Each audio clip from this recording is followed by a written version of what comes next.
What's going on, everybody? Dan back with another Moonshine Talking, and today we're going to talk about some more wrestling stories that I have for you. First, I did want to give a quick shout out to a seller on eBay. He also has a YouTube channel here by the name of Thrash Metal IQ. He's got a phenomenal store, lots of rare stuff, harder to find stuff. Actually, on top of a couple of things, I just wanted to show you real quick.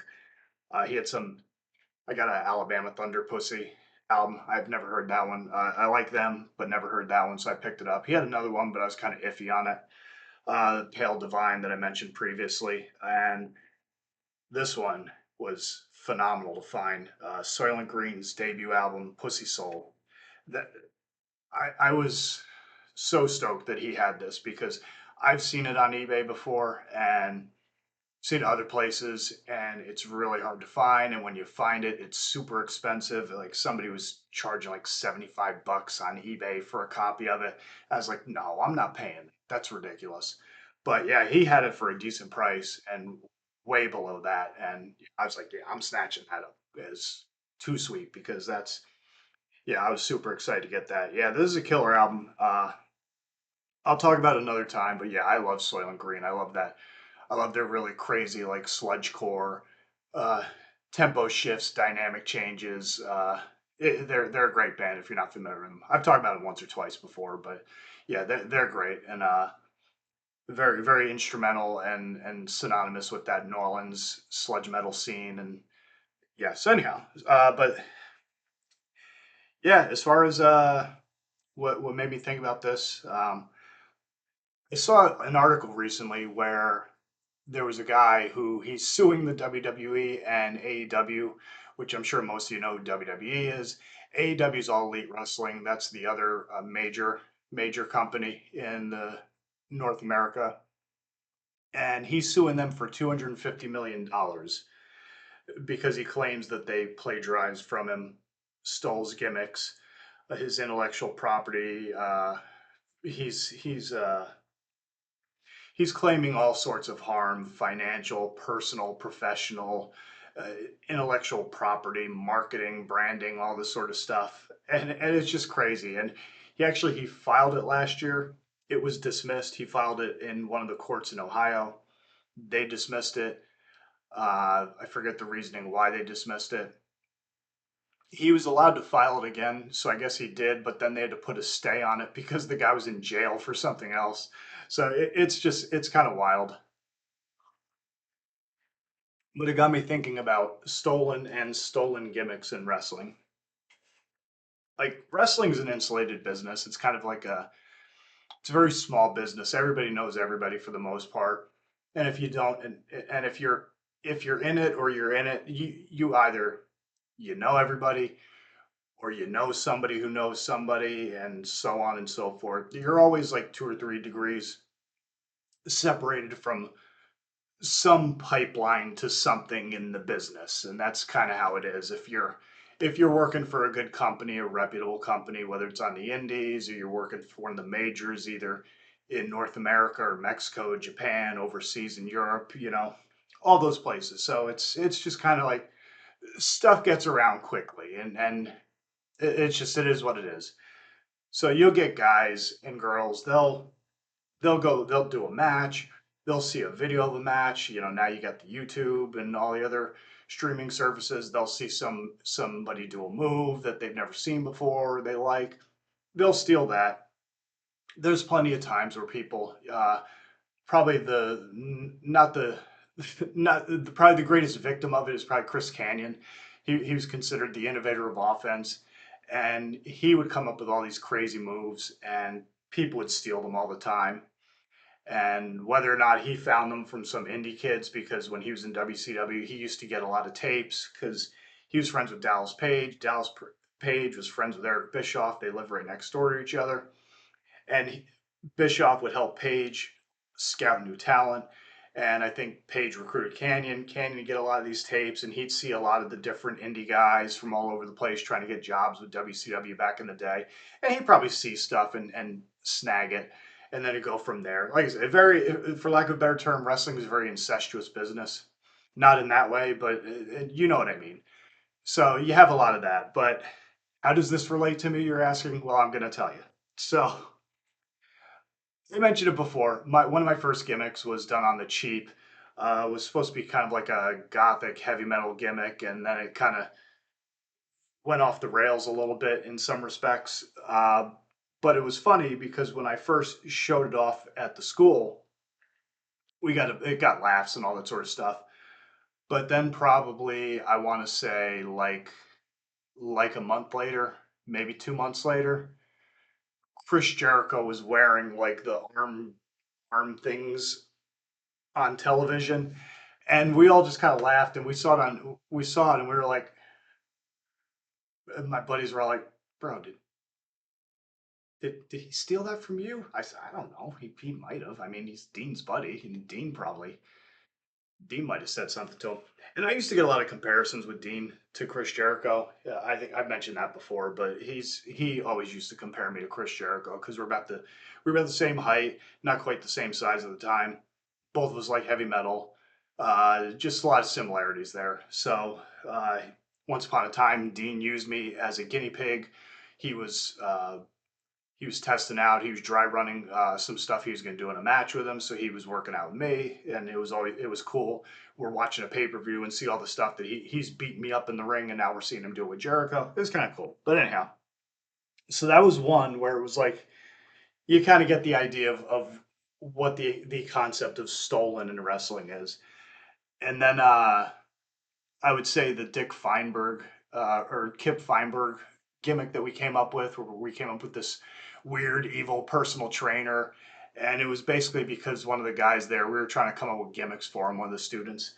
And this was the best thing we could all come up with. And it was a goofy kind of thing that we thought of, and he hated it. But eventually, like a year or two later, like not even, I'm lying a little bit, years later, it winds up Simon Dean is on WWE television.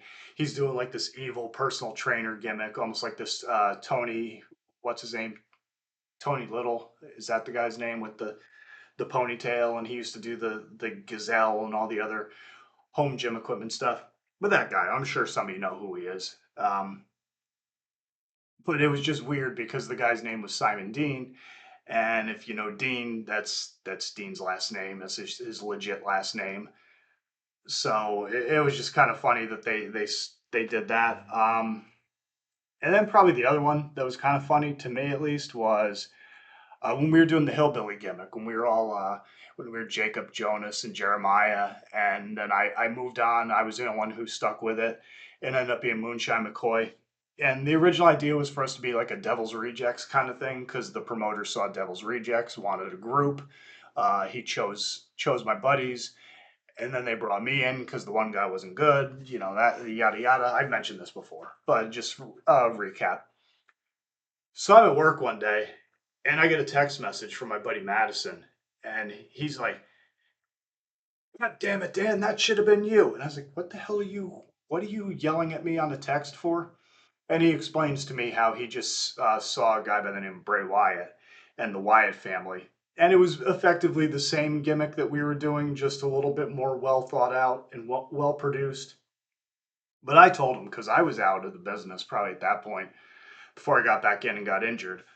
I was out for probably like 2 years, 2.5 years. And I was like, well, bro, I mean, if they did, they did. If they, somebody's got to make money on it. So, but that's stolen gimmicks. I can't really, I'm not going to say like I was some genius that came up with all these things and then people rip me off and the WWE owes me $250 million. No, they don't. They don't. It's just, it is what it is. It's a very, very insular, incestuous business. People know each other. They might pilfer stuff, and it is what it is. I'm sure bands deal with it all the time. Comedians, you get a lot of talk of joke thieves and parallel thinking and all that sort of thing. So, I mean, another good example, like parallel thinking. Before I even got into business, I thought of a move that would be kind of cool. Like you come off the top rope, do a forward flip, and hit somebody with a neck breaker, and then before you know it, I see Buff Bagwell doing the blockbuster. If anybody remembers that maneuver. So, I mean, people people have, great minds think alike is sometimes what happens. And then, yeah, sometimes people just blatantly rip you off. It is what it is. What are you going to do? It's just part of the business, part of entertainment. So moving on, quick story. So I was working in the New England territory for the NWA in the early 2000s. And sorry, the camera went a little blurry there for a quick moment. And I'm working a TV taping. And the promoter comes up to me and he's got this dude with him. And he goes, "Hey, Sonic Youth, I want you to meet Peter McNeely." And I just kind of looked at him blankly because I didn't like the name didn't register with me. And then he says to me, "He fought Tyson." I was like, "What's going on?" I just felt like an idiot because it was just really funny because at the time I laughed because Peter McNeely, I think he had just what I remember of him, he was Hurricane Peter McNeely. He was like this journeyman pro boxer from I believe the New England area, which is why he was up there, probably Massachusetts or whatnot. And they brought him to fight Tyson after Tyson got out of jail. And he was a guy that they're there. He was just there to get beat up by Tyson. And they had there's a whole big pay-per-view and it was a whole big event. Me and my high school buddies, we all threw a big party and we're all drinking and smoking weed and doing just having a blast. And you finally you're all excited to see Tyson come back. Like he's gonna kill somebody, and all this sort of stuff. And I think if I remember correctly, the fight lasted like 30 seconds. So it was kind of like, okay, cool. You probably got paid a lot of money to get beat up by Mike Tyson for about 30 seconds, which is cool. I mean, that's something that a lot of people can't say in life. But I was about to tell him, yeah, we had a house party and we had all sorts of booze and weed and girls and shit. And because I think he was in recovery at the time, so probably not the most class thing to do for a guy like that. But that was kind of funny. And another funny story that I heard when I was when I was at the school when I was at Malenko's is kind of give you an idea of the sort of reverence that the Malenko school and Dean and his family had, particularly in the Florida area, but with a lot of veteran wrestlers. So this guy Navy SEAL, I've mentioned him once or twice in the past. He's a Florida guy. He trained down here. He was kind of like a journeyman. He did a lot of enhancement work for WWE and WCW. As a matter of fact, I think when he was in either WWE or when he was in WWF at the time or WCW, he had either Triple H, Hunter Hearst Helmsley, he had either his first match when he was in WWE. Someone can fact check me on that, or I believe he had it in WCW when he was terrorizing. But he wrestled a lot of guys. He wrestled a lot of guys who went on to become big names in the industry. He was a tremendous worker, really cool dude, tough as nails. I would not want to mess with him. He used to go do Pancrase, shoot or not. He used to do Battle Arts was the company, which was a hybrid shoot pro wrestling company in Japan, where they would kind of mix the MMA people and the pro wrestling, and it was like Pancrase was one of them, UWFI, Battle Arts, where they kind of mix things, and it was pre UFC, pre MMA before that blew up, and it was a place to go for like guys who were kickboxers that were kind of like journeymen and shoot fighters and taekwondo people. It was just something for them to do. Pro wrestlers who were like kind of they could blur the lines. Guys like Ken Shamrock, people like that. I think Boss Rutan used to do like that hybrid style. I think Fedor Emelianenko, if you know anything about MMA, he used to do stuff like that a little bit. But yeah, it was just it was that's he was a tough dude. The point being, so one day he's at the school and he's working out this dude, Art Strong, Mad Dog, and Artie was like a fire plug. He was like this tall, and he weighed like probably like 350, 375. He was just a big, massive dude, and they were working, and they did something, some sort of spot, and I think if I'm getting my story correct, because I might be this situation might have occurred twice, but Seal did something to him and he went back and he fell through the drywall and he got stuck because he was such a big dude. So they're like trying to he's from the Boston area and he kind of had like a high voice. He's like, "Hey guys, give me out." So they pull him out and get him out of there. And it was funny, but also Seal was kind of embarrassed. So there's this big giant hole in the wall at Malenko's, and and that's kind of like what his thought process was. It's like, oh shit, I just broke Malenko's. I just destroyed the place. So they had a class going the next day, and so the story goes, Seal showed up. He had he had like all the patchwork stuff. He had the plaster and everything. And as the class was going on, he just very quietly and very meticulously he fixed the wall. He made it look all nice and painted it and all that sort of stuff, and like nothing ever happened. And then he just left, and that was his way of apologizing. And it was just it's a cool story because it just kind of shows you the sort of respect that the Malenko's and its name and its lineage had, its legacy, the sort of respect people have for Dean or have for Dean, the sort of respect that Seal had for the business, that sort of stuff. It's just it was a cool story to me, but it's also just really funny that Artie's a good friend of mine, so I could say it's funny to see a big fat man get stuck in a wall. That had to have been quite a scene to experience and witness. So that's another cool one. I don't know which one I should start with. Which one would be the big finish? I think I'll go with I wrote the Tony Atlas story. So Tony Atlas, I'm sure a lot of you know, he's a world famous wrestler from back in the late '70s, early '80s. Had a little bit of had some issues with substance abuse. Wound up on the Indies for a while. Was homeless for a little bit. Eventually, he had a little bit of a resurgence in WWE for a short time, where he was a manager. And then he still does stuff within the business. Does interviews and podcasts, wrestle cons, all that sort of stuff. So anyhow, I'm doing a show. Give me one second here. It's a show that I'm working with Ox Baker, or one of them. And the night before, we we all went out to a restaurant after the show, and it was a after party of sorts, and we're all hanging out. All the legend guys are at one table with the promoters. Some of the more big name guys on the show, they were all kind of holed up together. Some of the local indie guys were all kind of sitting with one another. And me and my buddy Jerome was sitting at a table by himself. So I just went and just sat with. I was like, oh, cool. I'll just go hang with Jerome. He's a cool dude. And my buddy Jerome Hendricks. And we're sitting there, and the news or something was on TV, and this was 2007, I want to say. So it was right before the 2008 elections, presidential elections. And as elections get, they was all heated and everything. So then candidate Obama came onto the television screen, and somebody in the building, I don't know who, said something untoward about him. And I won't repeat it because it's this platform, and I don't want to get in trouble. I'll let your mind race as to what was said. It wasn't racial. I'll just throw that out there.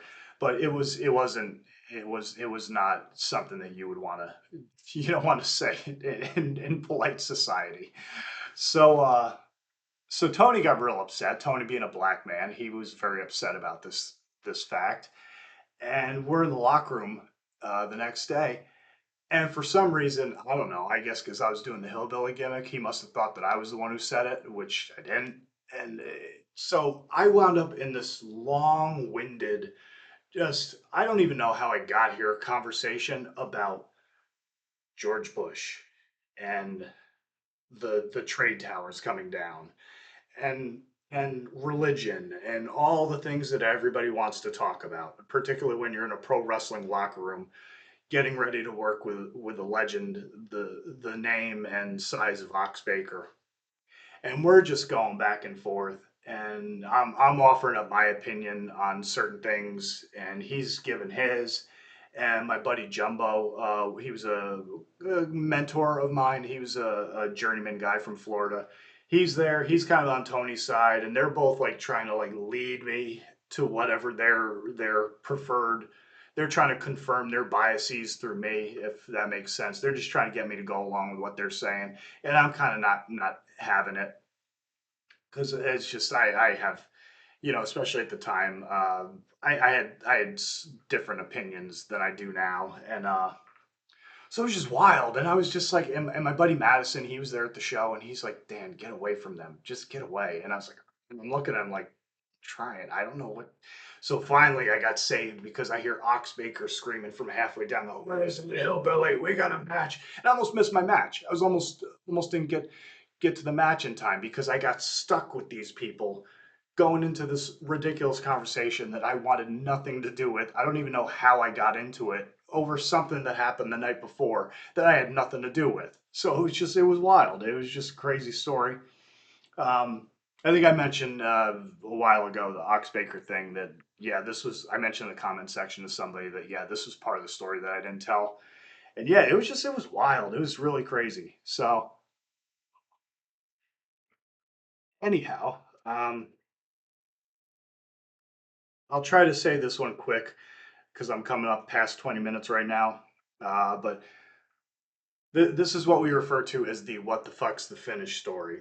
A lot of local Florida guys who were around the time that I was in Tampa, they're aware of this story. My trainer, Jeff Bradley, actually, fun aside, when I put this whole channel thing together and I was going to start doing stuff, I was actually going to do more like a podcast format, but you gotta, it's one of those things, you do these things and then you see if anyone's even gonna pay any attention to them. Now, I'm not about to spend all sorts of money getting mics and this and that and soundproofing and all that sort of stuff to talk about wrestling and metal and all these things when only 5 people are gonna watch the stuff. So I figured I'd try it this way and we'll see what happens as far as that goes. But I was going to call it What the Fuck's the Finish Radio. It was just kind of like a little quirky, tongue in cheek thing, like an inside joke with a lot of people that I know. So I'm at a show. We're at a show in Tampa at a club called the Cuban Club down in Ybor City, which, if anyone's familiar with Tampa, you probably know what Ybor City is.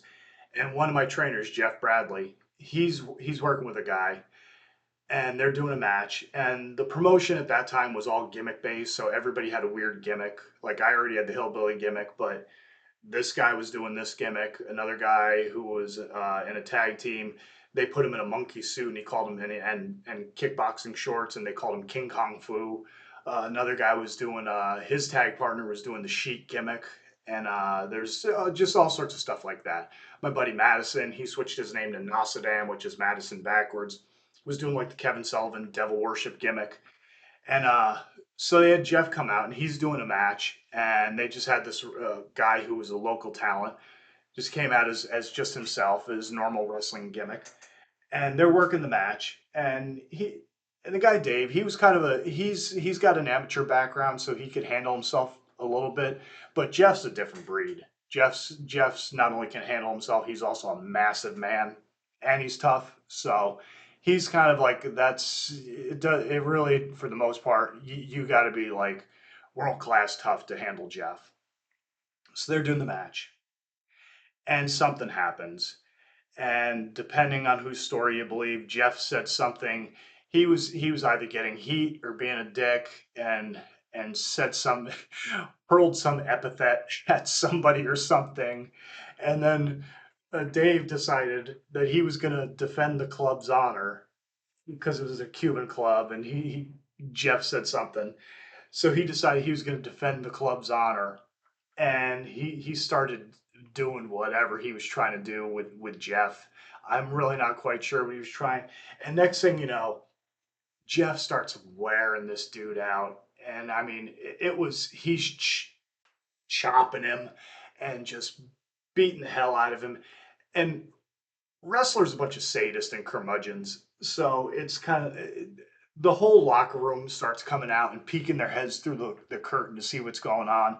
And it was one of those things where at first everybody's laughing. They think it's hilarious. They think, oh, this is great. This is a great show. And then after a few minutes, you get going, okay, this is going on a little too long. And then after a few minutes more of just watching somebody get worn out and get the shit kicked out of them, you're just like, can everybody finally got to the point, can somebody go out there and stop this, please? Because it's getting to be a bit much. And before all that happens, All you hear Jeff scream at the guys, "What the fuck's the finish?" We all were just, we were like, "Oh, gee, okay, please, somebody go get Jeff, please, will you, before he kills somebody." And so Steve goes out there in his Nostradamus gimmick, and he throws zombie dust at him, zombie dust, and he like hypnotizes him, and they throw the match out, and he starts walking. It's a really bizarre finish, and he's got this whole baggie of powder, and all you see is Jeff. Hey, where are you going with that? Hey, come here. Let's talk for a second. And they head out, and so it was really funny. I really wish that we would have made shirts for that because that would have been a blast to sell those things because it was kind of like a local legend and it was just it was a good time. To this day, there's certain guys I can run into at any point, and it's what the fuck's the finish? We all start laughing because it was crazy. But yeah, so those are some more stories I could think of to hopefully entertain some people. Uh, and yeah, that's pretty much it. That's what I got for it. Babbled on long enough. I appreciate anybody who watches this video. It's Saturday afternoon. It's Memorial Day weekend. I just probably want to say that I hope everybody has a fun, safe, and happy Memorial Day weekend. Give a quick toast to all the fallen who served for us. I'm sure some of you are military, have family military. I have family that's military, so I have a lot of respect for them. You know, not to sound all serious and sappy or whatnot, but yeah, it's one of those times where it's even though it's cool to get to spend time with family and everything, and that's what most people do, friends and family and whatnot. You know, it's not about going and buying couches or furniture or whatever. You know, there is a reason for this weekend and for this holiday. It's it's kind of it's supposed to be a somber one, I guess, but some people don't treat it as such. But either way, you know, at the very least, you know, raise your glass for whatever you have in it for all the people it served and sacrificed, and allow us for to do all the dumb shit that we do, to have the privilege of sitting in front of a computer and a webcam and bullshitting with random people and strangers and do all that sort of stuff and curse and say naughty words and listen to heavy metal and stuff that some other places they just won't allow it. So, you know, that's kind of how I look at it. I'm not going to get all patriotic. I don't think we should be having friggin' flutes in the background and little snare drums going. But yeah, you get the point. So anyhow, as always, stay sick, stay heavy, stay brutal. Always tuck your chin upon impact. Don't forget to breathe. Everybody have a happy Memorial Day weekend, and I will catch you on the next one. Later.